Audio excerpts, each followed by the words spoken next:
अस्सलाम वालेकुम। मैं हूं डॉक्टर फातिमा और आज की वीडियो में हम बात करेंगे अल्ट्रासाउंड आर्टिफैक्ट्स पे। अल्ट्रासाउंड आर्टिफैक्ट्स क्या होते हैं, ये इमेज पे इनका क्या इफ़ेक्ट होता है और किस तरह से ये प्रोड्यूस होते हैं और एक इमेज पे कैसे नज़र आते हैं, इसकी वजह से कैसे फॉल्स डायग्नोसिस होते हैं, इनको आज हम डिस्कस करेंगे। स्टार्ट करते हैं।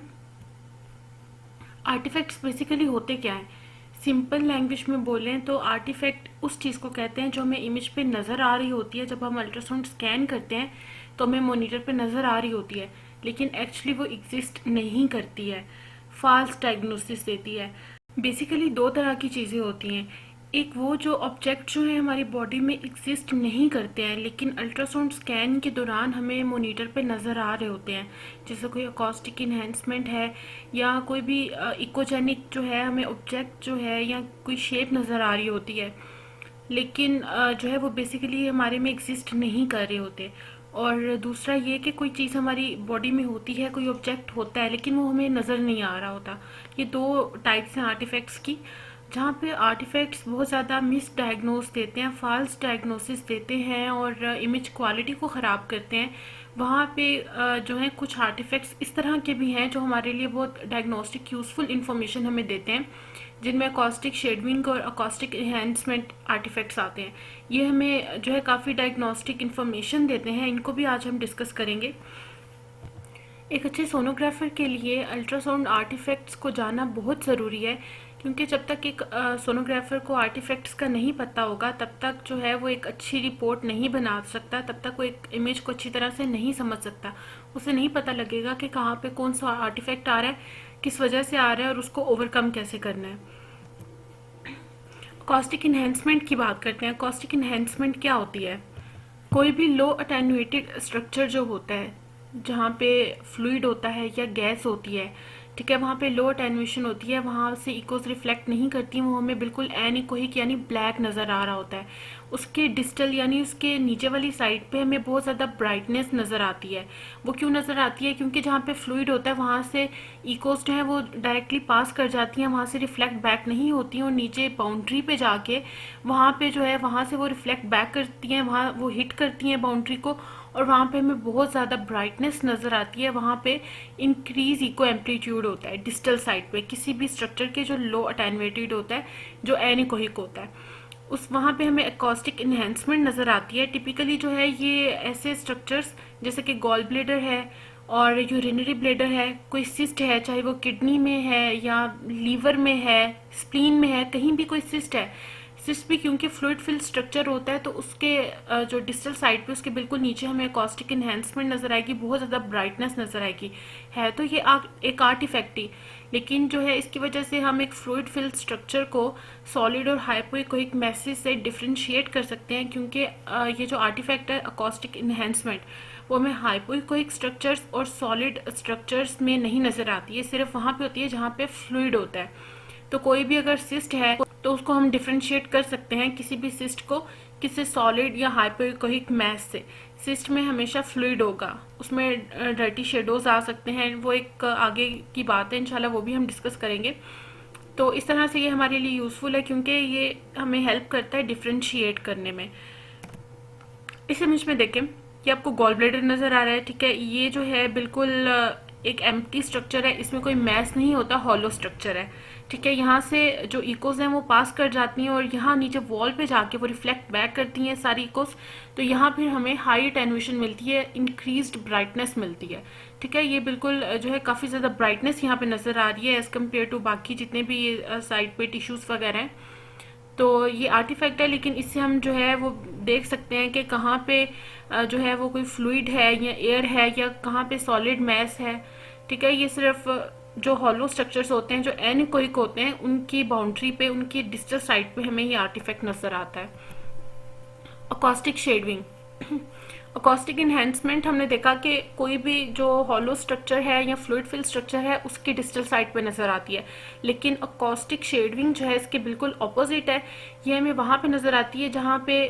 कोई बहुत ही हाई अटेन्यूएटेड स्ट्रक्चर पड़ा हो, जैसे कि नॉर्मली अगर हम देखें तो कोई बोन है, अगर वो पड़ी हुई है तो उसकी डिस्टल साइड पे हमें अकॉस्टिक शेडविंग नज़र आएगी।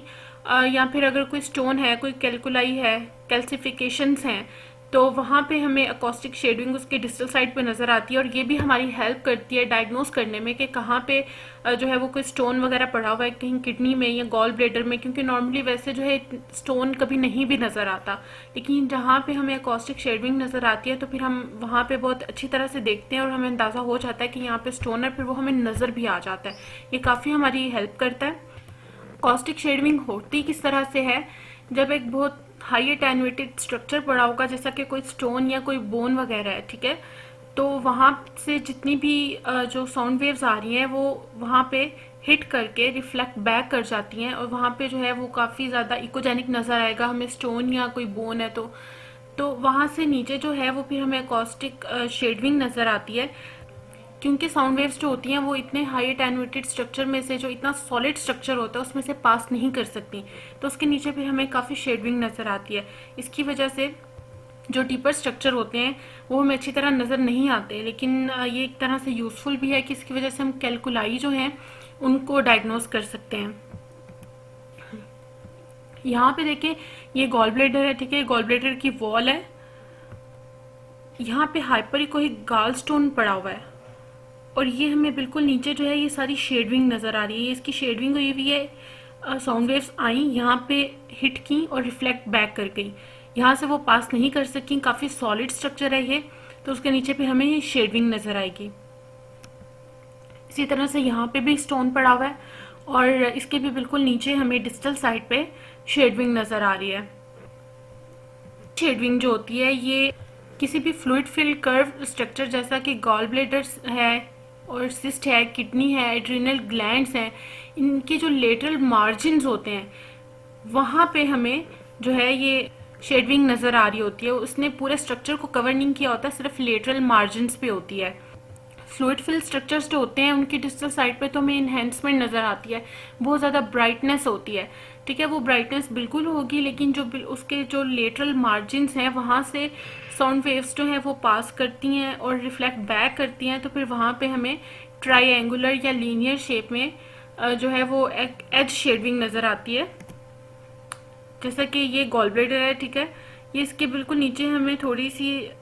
इन्हेंसमेंट नज़र आ रही है, लेकिन इसके जो एजेस हैं, लेटरल एजेस हैं, वहाँ पे हमें ये लेटरल शेडविंग नज़र आ रही है, बहुत ज़्यादा शेडोज़ हैं, बिल्कुल एनिकोहिक है, यहाँ से साउंड वेव्स जो रिफ्लेक्ट बैक कर जाती हैं और हमें ये शेडविंग नज़र आती है। Comet tail artefact, comet tail artefact को कॉमेट टेल इसलिए कहते हैं क्योंकि इसकी शेप बिल्कुल एक दुमदार सितारे की तरह होती है, जैसा कि एक दुमदार सितारा होता है,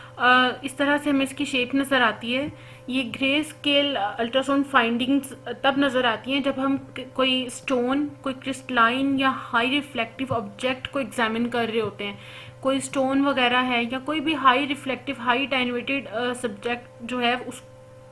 तब हमें नज़र आएंगी। Cometal artifacts are caused by an accumulation of cholesterol crystals, ये कोलेस्ट्रोल क्रिस्टल्स की accumulation की वजह से बनते हैं। इसकी अगर हम शेप देखें तो ये गॉल ब्लैडर में कोलेस्ट्रोलोसिस हुई हुई है, यहाँ पे ये पॉलिप्स भी हैं, तो यहाँ पे ये हमें कॉमेटेल आर्टिफैक्ट जैसा नज़र आ रहा है, एक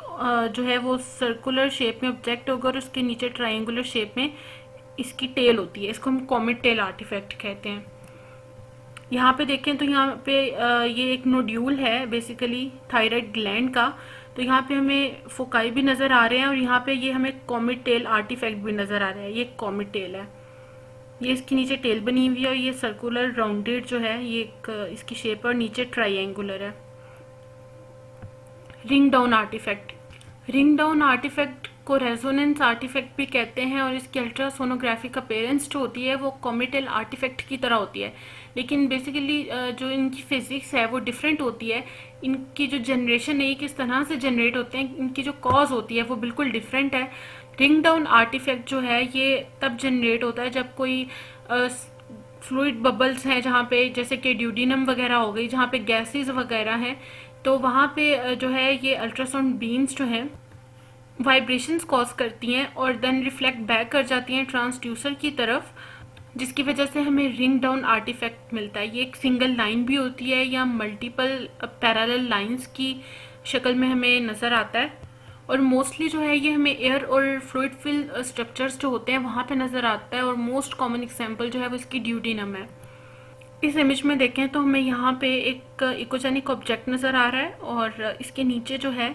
ये बिल्कुल मल्टीपल पैरेलल लाइंस हैं जिनको हम रिंग डाउन आर्टिफैक्ट कहते हैं, और ऊपर ये एनीकोइक जो है गॉल ब्लेडर है। ठीक है, यहाँ पे मल्टीपल पैरेलल लाइंस आपको नज़र आ रही हैं, इसको हम रिंग डाउन आर्टिफैक्ट कहते हैं। ये मोस्ट कॉमन आर्टिफैक्ट्स हैं अल्ट्रासाउंड में जो हमें वहाँ पे नज़र आते हैं, और कुछ आर्टिफैक्ट्स हैं जिनको आज हमने डिस्कस किया। इंशाल्लाह नेक्स्ट वीडियो में बाकी आर्टिफैक्ट्स को भी डिस्कस करेंगे। और मेरे चैनल को सब्सक्राइब करें, मेरी वीडियो को लाइक करें।